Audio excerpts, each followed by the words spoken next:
guys, welcome back to a Friend of the Day workout with Helen Chen. So today we're going to be doing a screen cap from The King's Speech. So I wanted to choose this frame from this movie because my favorite part about The King's Speech is the interesting camera and compositions that they use throughout the movie to kind of add to the storytelling of the film. If you haven't seen it, it's totally worth a watch. It's really good, and they just make some really beautiful, cinematography choices throughout the film. One of the things they like to do is similar to this frame. They like to kind of like put a character up against a very like pattern heavy or textured wall, which just looks really cool because a lot of the characters, when that's done, they have very little pattern, so it's a play on um, solid blocks versus texture, which graphically is just really interesting. But the main reason I wanted to choose this movie and talk about it is because of how they use camera in this movie. And they're known for using a lot of very interesting things like super wide angle lenses as well. They do some interesting compositions where they kind of frame the certain props super up close, and there's a lot of like warping and things like that because of how wide the lens is. And so I just want to kind of like touch on that a little bit as we're doing this painting. So the movie has kind of two concurrent stories happening that kind of are woven together in a really interesting way. It's about basically a transition of power from one king to the next. And this new advent of giving a speech over the radio and having that be one of the main interactions between the royalty and the public. And the king's this main characters struggle with that. So for this movie, they do a lot of really interesting shots like this, where he's kind of shoved into almost a corner. There's some uncomfortable kind of caging happening. He feels like he's trapped almost, which mirrors kind of the story of what's happening. One, he deals with a stutter, and so delivering this speech and communicating with the people poses an immediate, is an obstacle for that. And beyond that, it shows how uncomfortable and how, kind of not smoothly he takes on this new role as king when his brother effectively abdicates. And so throughout the film, to kind of highlight this discomfort and this kind of just transitional period in his life and in this story, they do a lot of shots like this where characters will be kind of small in frame. Of course, we know that he has a body, but because of the way this chair kind of comes up, it almost feels like he's boxed in. There's the box of the frame. His head is kind of uncomfortably laid over that corner of the wall, and then you have the side of this chair kind of coming up and cutting him off even further, and so he takes up very little space, screen space. And another thing that's really interesting is this dynamic between him and his speech coach, who is very often kind of shot centered and either at an up angle or some extreme kind of like a power shot almost, in contrast with his much more unstable kind of trapped compositions. And so that's really interesting to note their relationship and the power dynamic there and how it's expressed through the types of shots that they used. Another important relationship in this movie is quite literally the one between King George and the megaphone, or whatever is recording or broadcasting his speech. They actually open the movie this way, and it's so interesting to see.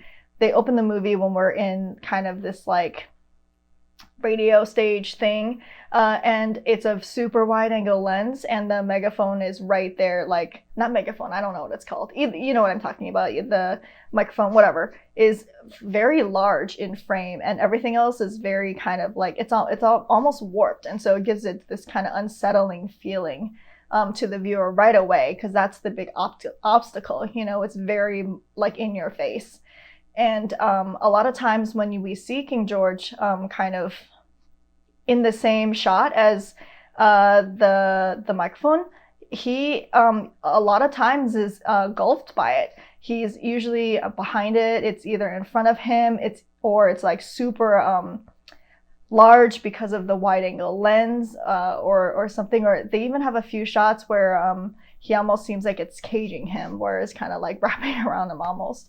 And so that's another really interesting way to tell the visual story of his struggle and his own kind of like trepidation when it comes to approaching it. So I just really love their use of shots there to kind of get across that story point. And the movie has a ton of examples of those, and especially these like super kind of disorienting establishing shots of new locations being either super wide angle, shooting up or down.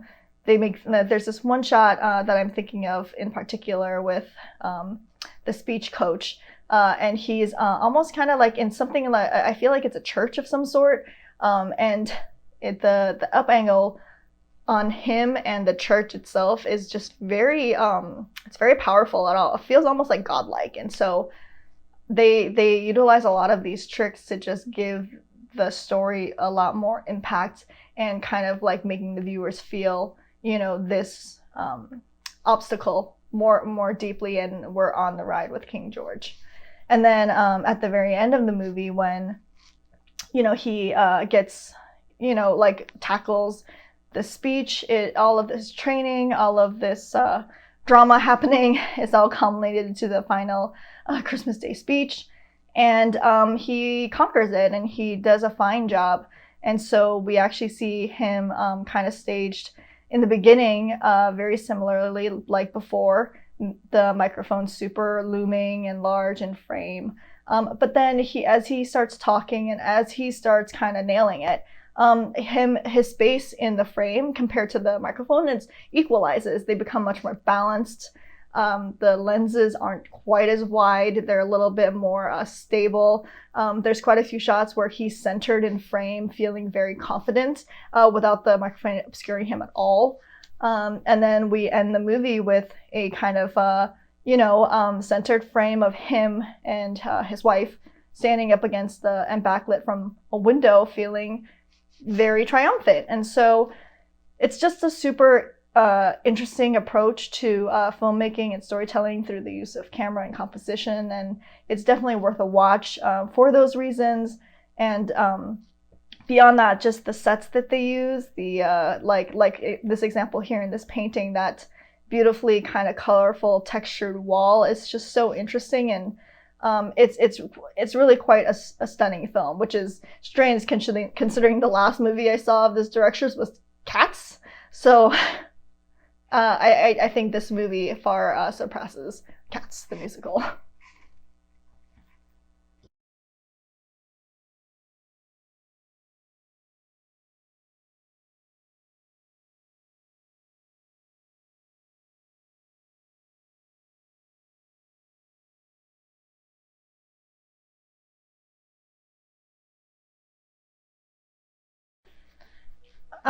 As you can see, I'm kind of not too worried about catching all of the little nooks and crannies and exact shapes of that textured wall. I just kind of want to get the general feeling there.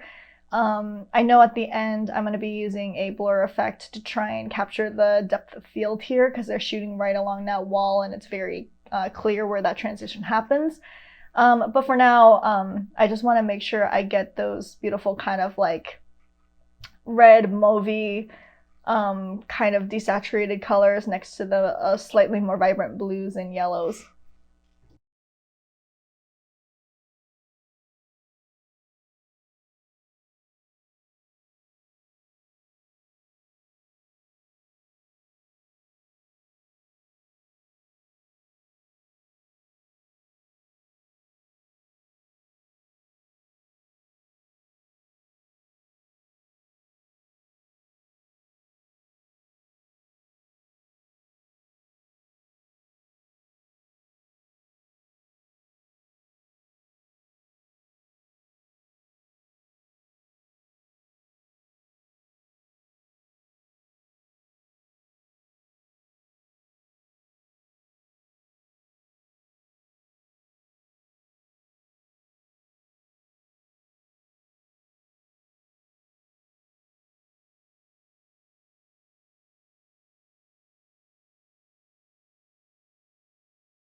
Another thing that I kind of have noticed over the years in terms of looking at portfolios and looking back at my own work from when I was a student, it became very clear that I had just learned this tool called perspective, and I was trying to like use it everywhere.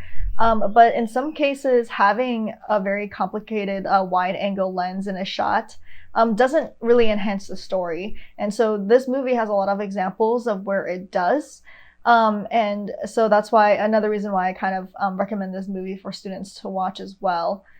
Sometimes, and I have a couple pieces like this as well. Sometimes you'll see a shot of like these kids in their bedroom and they're not doing anything really, but for some reason there's like this 3-point perspective thing going on. It feels like a pretty wide lens, and it feels a little bit less like there should be a reason for it. They're just, the like either they're having fun or it's something like that. But it really should be catered to the storytelling, what type of perspective you use in your shot. Whether it's wider for, like I like to use wider shots for exteriors or to show scale, and not so much in intimate places. Like especially if it's supposed to be an intimate moment between characters, I don't like to use perspective that much because it takes away from the intimacy. For example, like on Wreck-It Ralph Breaks the Internet, one of the first images of the internet I had to paint was the introduction to it, and the idea was to show that it was just this vast place, because the internet, to show it, you can only imagine how big it is. It's this overwhelming thing that's present in everybody's lives, right? So I used a super wide angle to do that in, but it wouldn't be what I would do for like, a bedtime story. You know what I mean?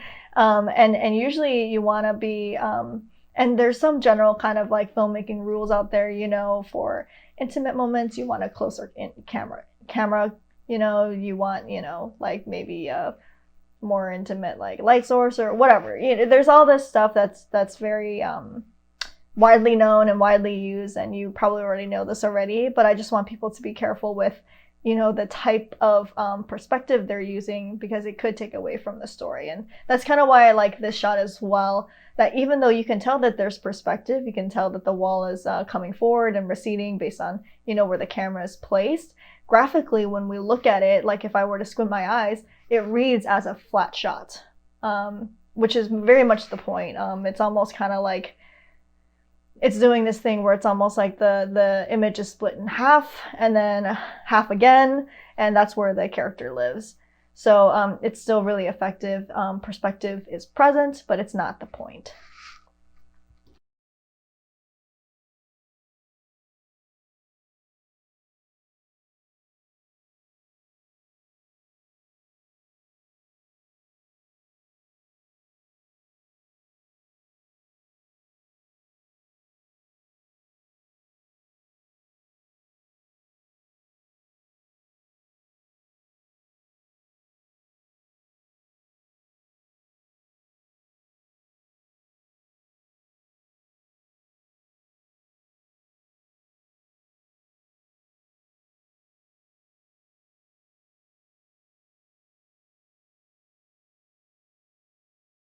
So now that we have the time and the space to basically, I'm going to be mainly focusing on getting some finer details and shapes right on the face.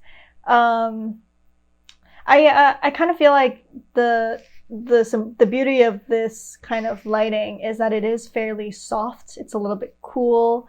It wraps around his face pretty smoothly, and then there's just a few small shadow shapes there that define his features, like the socket of the eyes, underneath the nose, and the lips.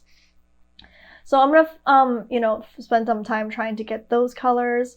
Again, it's especially for this kind of like cooler lighting, it's gonna be imperative to get the right level of still making him feel like he's got a pink skin tone, but it's just being affected by cooler light, and also that means playing up some of the warmth in some areas, like for example the ear that I'm working on right now, or the bit of his cheek that's just to the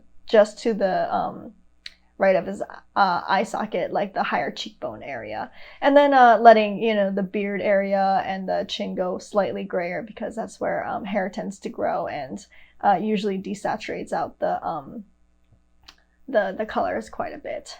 Part of this also is to try and get the right color for the hair. I started a little bit lighter than normally I would. I just want to make sure I get the right shape. His head is a little bit tilted, and so it's given this feeling, and just the way that his jacket is, it's giving this feeling of kind of almost like it's elongated or something when it's really just tilted slightly away from us. So I just want to make sure all of that kind of ends up reading the way that it should. So I'm going to deepen up the back area here and consequently deepen up his hair as well.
So since this is all about kind of texture versus lack of texture, I'm going to actually be, painting in some little details that are a little bit finagly that maybe normally I wouldn't, like the pattern and the embroidery or whatever that is on the chair or on this couch. I think that it's nice to have that to kind of balance out the frame. I even like the little thing that they have in the background there, that's kind of like stopping our eye from going like straight off of the frame, since King George is squished to the left and looking left. So I am going to make sure that I get some of those.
So now that I know that I'm going to be kind of using blur for the depth of field, I'm actually going to use kind of a scratchier brush just to add a bit of texture to the wall part that's going to be blurred. I feel like it'll still come through. I don't want it to feel too mushy. So that's why I'm kind of like using a bit of a sharper kind of scratchy brush to touch up the foreground there. And then, like always, I just duplicate the layer, I blur, and then I mask out or erase out what I don't want to, and that kind of fakes the depth of field feeling on the right.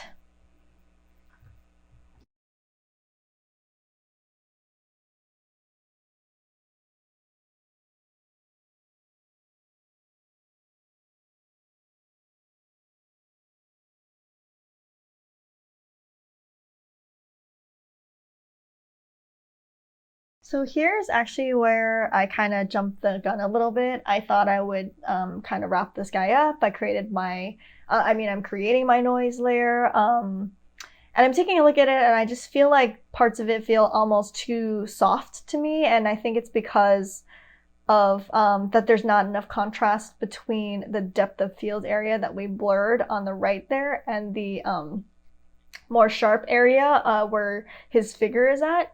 So I'm actually gonna go in and use an unsharp or like a sharpened mask basically to kind of sharpen up some of the paint stroke edges so that when we do lean into the kind of the depth of field on blur effects, it'll be there will be more contrast there and it'll feel a little bit more finished. I just don't want the whole image to feel soft, which it kind of did especially when I put on that noise layer. I love noise because it unifies the whole image in a lot of cases, but it does have that effect sometimes of making everything kind of almost blend together a little bit more.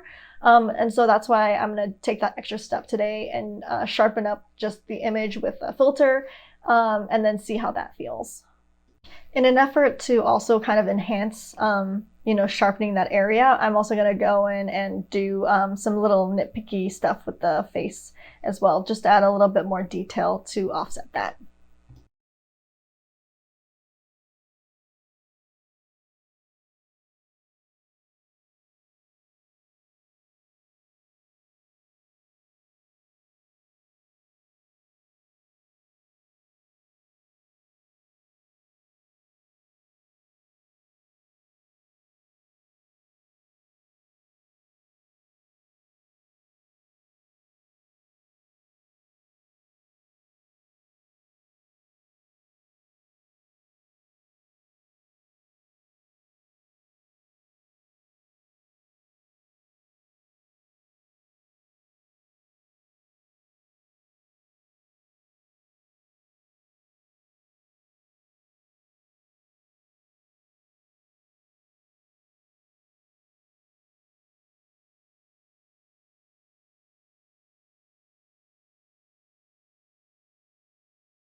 So after just adding in a few more small details here and there, this is basically there. I'm gonna do another kind of secondary blur just to. Sometimes I'll do this for images that have really deep depth of field because depth of field is not it's not like it's like a progressive thing. It gets blurrier the closer it gets. So I'm gonna make the super right side of this even blurrier so it feels like there's more of a transition. And then we're going to call it a day. Thank you guys so much for hanging out today, and I'll see you tomorrow. Bye.